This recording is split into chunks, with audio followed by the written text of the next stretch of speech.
Hello நண்பர்களே, welcome to mix media. யூஸ்வலாக நீங்கள் ஸ்வீட் கார்னை பாயில் பண்ணி சாப்பிட்ருப்பீங்க, சூப் செஞ்சு சாப்பிட்ருப்பீங்க. பட் இன்றைக்கி கொஞ்சம் வித்தியாசமாக குழந்தைங்களுக்கு பிடிச்ச மாதிரி ரொம்ப சீஸியான ஈவினிங் ஸ்நாக் தான் நம்ம பார்க்க போகிறோம். இன்னும் நம்ம ஹெல்த்தியான ஐட்டமாக நம்ம சிம்பிளாக செய்யலாம். வாங்க வீடியோக்குள்ளே போகலாம். ஃபர்ஸ்ட்டு ஸ்வீட் கார்னை காப்லேருந்து கர்னல்ஸாக உதுத்தி நம்ம எடுத்துக்கிட்டு அதை நம்ம குக்கரில் ஒரு விசில் வச்சு எடுத்துக்கலாம். கூடவே கொஞ்சமாக சால்ட் ஆட் பண்ணிக்கோங்க. நான் இன்றைக்கி ஒரு கார்ன் யூஸ் பண்ணி செஞ்சிட்ருக்கேன். நீங்கள் நிறைய பேர் இருக்கீங்க அப்படின்னா ஒரு 2 கார்ன் கூட நீங்கள் யூஸ் பண்ணிக்கலாம். இப்போது நம்ம ஒரு கார்ன் எடுத்ததுக்கு பேஸ்ட் பண்ணிங்க அப்படின்னா இவ்வளோ தான் வரும். மிக்ஸி ஜாரில் ஒரு சுற்று நம்ம எடுத்துருக்கிறதுனால கொஞ்சம் கர்னல்ஸாக தான் இருக்கும். அப்படி இருந்தால் தான் நமக்கு நல்லா டேஸ்ட்டாக இருக்கும். கூடவே நம்ம சாப்பிடும் பொழுது கூட வரும். ஸோ இப்போ நம்ம இது கூட சில்லி பவுடர் ஆட் பண்ணிக்கலாம், நம்மளுடைய ஸ்பைஸ்க்கு ஏற்ற மாதிரி. அப்புறமா கூட கொஞ்சமாக ஜீரா பவுடர் ஆட் பண்ணிக்கோங்க. கொஞ்சம் லிட்டில் சால்ட் ஆட் பண்ணுங்கள். நம்ம ஆல்ரெடி கொஞ்சம் சால்ட் ஆட் பண்ணியிருக்கிறதுனால கொஞ்சம் பார்த்து ஆட் பண்ணிக்கோங்க. கொஞ்சமாக மஞ்சப்பொடி. அதுக்கப்புறமா நம்ம இதுக்கு முக்கியமான இன்க்ரீடியன்ட் என்ன அப்படின்னா பைண்டிங்காக ப்ரெட் யூஸ் பண்ணணும். ஸோ நல்லா ஃப்ரெஷ் ப்ரெட்டாக இருந்துச்சுன்னா நல்லா மிக்சியில் போட்டுட்டு ஒரு சுற்று விட்டு எடுத்துக்கோங்க. நம்மளுடைய கார்ன் கர்னல்ஸ்க்கு நான் இன்றைக்கி ஒரு 4 ஸ்லைசஸ் ஆட் பண்ணியிருக்கேன். அதுக்கப்புறமா அவல் எடுத்திருக்கேன். அவளும் அப்படியே மிக்சியில் போட்டுட்டு பவுட்ரு பண்ணி எடுத்துக்கோங்க. இப்போ இது எல்லாத்தையுமே நம்ம மிக்ஸ் பண்ணிக்க போகிறோம்.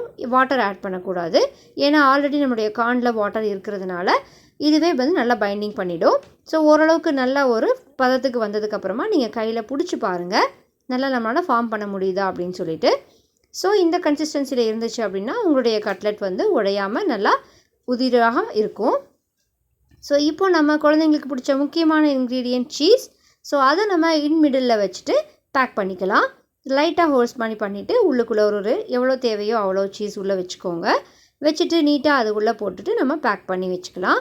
நல்லா ரவுண்ட் பண்ணிக்கோங்க. கொஞ்சம் ரொம்ப லூஸாக இருந்துச்சு அப்படின்னா இன்னும் கொஞ்சம் கூட ப்ரெட் ஆட் பண்ணிக்கோங்க. உங்களுடைய மிக்சருடைய கன்சிஸ்டன்சி பொறுத்து நீங்கள் ஆட் பண்ணிக்கோங்க. ஸோ நல்லா எல்லாத்தையுமே இதே மாதிரி ஃபார்ம் பண்ணி நல்லா ரவுண்டாக பண்ணி வச்சுக்கோங்க. கொஞ்சம் தட்டியாக வச்சோம்னா நம்மளுடைய கட்லெட்ஸ் பார்க்கறதுக்கு சூப்பராக இருக்கும். ஸோ எல்லாமே நம்ம ரெடி எடுத்து வச்சதுக்கப்புறமா நம்ம ஆயிலில் ஃப்ரை பண்ணிக்கலாம். இப்போது நமக்கு ஆயிலில் ஃப்ரை பண்ணாலும் ஓகே, இல்லை நம்ம தோசை தவாவில் போட்டுட்டு ஷாலோ ஃப்ரை பண்ணாலும் ஓகே. இன்றைக்கி நாங்கள் ஷாலோ ஃப்ரை தான் பண்ண போகிறோம். நம்ம எல்லாத்தையுமே 1 by 1 போட்டுட்டு ஆயில் வச்சு லைட் ஹீட் பண்ணிக்கோங்க. ரொம்ப தவா சூடாயிடுச்சு அப்படின்னா உங்களுடைய கட்லெட் குயிக்காக கருகிடும்.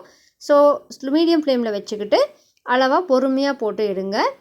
நல்லா மீடியம் ஃப்ளேமில் வச்சுக்கிட்டு பொறுமையாக சுட்டு எடுங்க. அப்போ தான் நம்மளுடைய கட்லெட் சூப்பராக இருக்கும். இதே ஸ்வீட் கார்ன் யூஸ் பண்ணி நம்ம இன்னும் தோசை பண்ணலாம். இன்னும் பல வெரைட்டிஸ் நம்ம இதை யூஸ் பண்ணி பண்ணலாம். கூடிய சீக்கிரத்தில் அதனுடைய ரெசிபீஸையும் உங்களுக்கு ஷேர் பண்ணுறேன். இன்றைக்கி நான் இந்த ரெசிபிக்கு வீட் ப்ரெட் யூஸ் பண்ணியிருக்கேன். நீங்கள் இதே ப்ரெட் பதிலாக நீங்கள் மல்டிக்ரெயின் ப்ரெட்டும் யூஸ் பண்ணிக்கலாம். அப்போவும் நல்லா ஃப்ளேவர்ஃபுல்லாக டேஸ்ட்டாக இருக்கும். ட்ரை பண்ணி பாருங்கள். நான் இன்றைக்கி யூஸ் பண்ணியிருக்கிறது மொசரெல்லா சீஸ். உங்களுக்கு வேணும்னா இதில் வேறு வெரைட்டிஸ் ஆஃப் சீஸை யூஸ் பண்ணலாம். செடார் இல்லை பார்மசன் சீஸ் யூஸ் பண்ணிங்கன்னா இன்னும் நம்மளுடைய கட்லெட் ரொம்ப சீஸியாக இருக்கும்.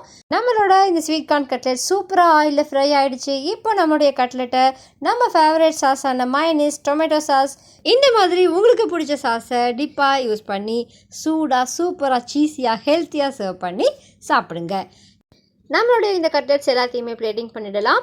நான் இன்றைக்கி tomato sauce, mayonnaise and chilli sauce கூட பிளேட்டிங் பண்ணியிருக்கேன். நீங்களும் இதே மாதிரியான சாஸஸ் கூட பிளேட்டிங் பண்ணுங்கள். நம்ம இப்போ இதை கட் பண்ணி பார்க்கலாம் எவ்வளோ சீஸ் வருதுன்னு சொல்லிட்டு. பாருங்கள் எவ்வளோ சீஸியாக சூப்பராக வந்திருக்குன்னு. நம்ம பேபிஸ்க்கு ரொம்ப பிடிக்கும்ல, நீங்களும் ட்ரை பண்ணி பாருங்கள்.